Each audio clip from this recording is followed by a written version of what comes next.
I just want us all to stand for the man of the hour, Father Greg Broad.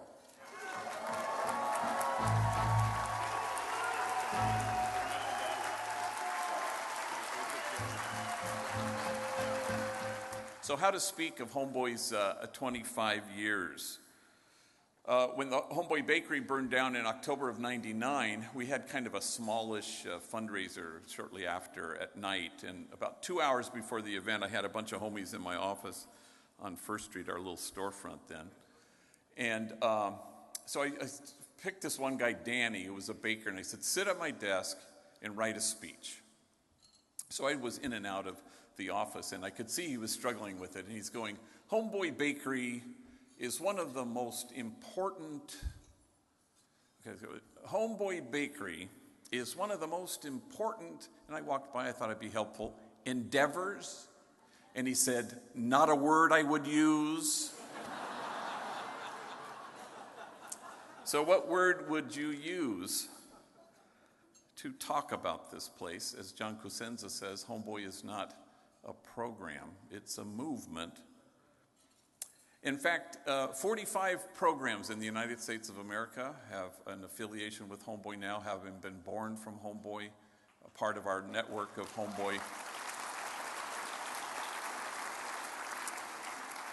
And at Homeboy, certainly individual gang members learn to be loyal to their own lives, held with such unconditional love that they start to feel they're wearing parachutes. You know, I was thinking about Miss June, and I remember, we've had a lot over the years, a lot of homies in wheelchairs, crippled and paralyzed because of senseless gang violence, like Hera. But there was a group of them that were in the GED class with Miss June, and they were practicing filling out applications or something, and it said height, and Feely, who was one of those in a wheelchair, said, I have no idea how tall I am because I can't stand. And Miss June, she had a tape measure, and she says, stretch out your arms. And she measured from tip of finger to tip of finger, and she says, you are 6 feet tall. At Homeboy, folks discover the height of their dignity, the depth of their gifts, and the weight of their goodness. 25 years. They say that if you want to change something, change the metaphor. In the first 10 years of Homeboy's existence, the dominant metaphor or paradigm in LA County in dealing with gangs was get tough, wipe them out, Operation Hammer, and a demonizing suppression. That metaphor brought the county increased gang violence every year, reaching its peak in 1992 with 1,000 gang-related homicides.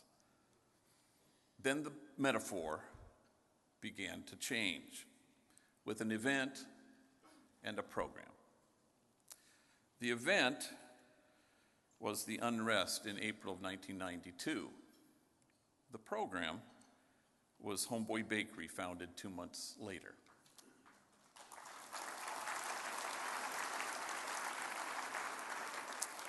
Funded by the great Ray Stark.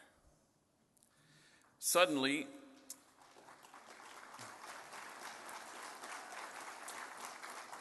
we had a new metaphor. Smart on crime, alternatives, second chances. What if we were to invest in people rather than futilely trying and seeking to incarcerate our way out of this problem? What if we carved an exit ramp in this crazy, violent freeway? Homeboy Industries was and is that exit ramp. For the first time ever, gang members imagined a way out of their despair.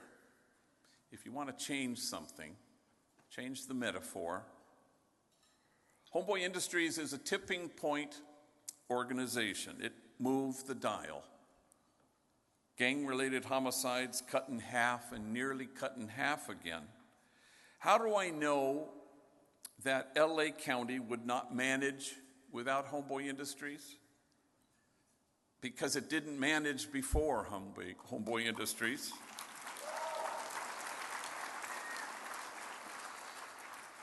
But who would notice if the doors closed?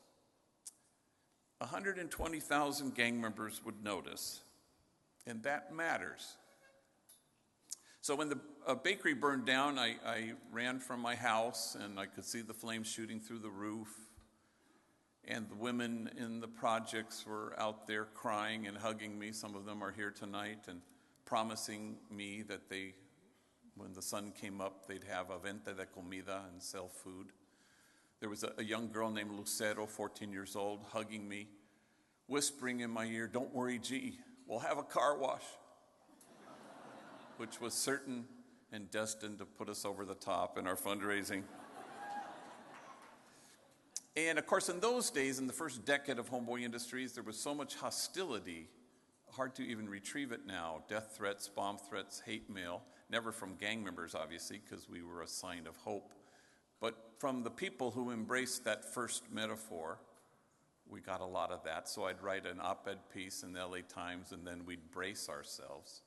So we all thought the fire was arson, but then within minutes we were able to determine, the fire inspector, that this was natural causes of faulty wiring in an old building. But the big old Irish fire inspector came up to me and said, "You the owner here?" I said, "Yeah." "Any reason, do you think, why somebody might have set this fire?" I said, "No." "You didn't have any disgruntled ex-employees, did you?" I said, "No, all the disgruntled ones are still working for me." And then he leads in and he kind of confides in me. He says, "You know this area where the bakery's located?" And I said, "Yeah." "It's known for hoodlums," he says to me. And I said, like this news might come as a surprise to me. And I said, "You know, sir, at Homeboy Bakery, we only hire hoodlums." So the next day, we were able to notify, as the sun came up, all the workers, and so they gathered quickly, enemies, rivals who baked bread together, and they commiserated and supported each other. There was only one kid we couldn't find, and that was our friend Danny of the Homeboy Industries, is one of the most important endeavors. And so he showed up for work, as always, with his uniform bien planchada, and Danny emblazoned over here, and Homeboy Bakery over here, and his step is light as he walks into the bakery parking lot. But then he stops and freezes, and he sees the smoke wafting through the roof, and he sees the soggy mess that the firefighters have pulled out of the bakery, and he sees his co-workers, many of them enemies, picking through the rubble. And all he can do is put his face in his hands, so overwhelmed, because this was a whole lot more than a job. It was his reason to get up in the morning, and more importantly, his reason not to gangbang the night before. At the bakery, he had imagined his way out of despair. And for the first time, it felt like he was wearing a parachute. All of you here, you're much more than friends and supporters. You're ambassadors of a movement that changed the metaphor. It moved the dial and has had, as a consequence, a singular effect on public safety here in Los Angeles County. Together in kinship,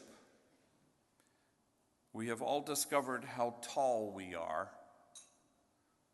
and we have seen the height of our dignity, the depth of our gifts, and the weight of our goodness. And that happened because together we stretched out our arms. Here's to 25 more years. Thank you very much.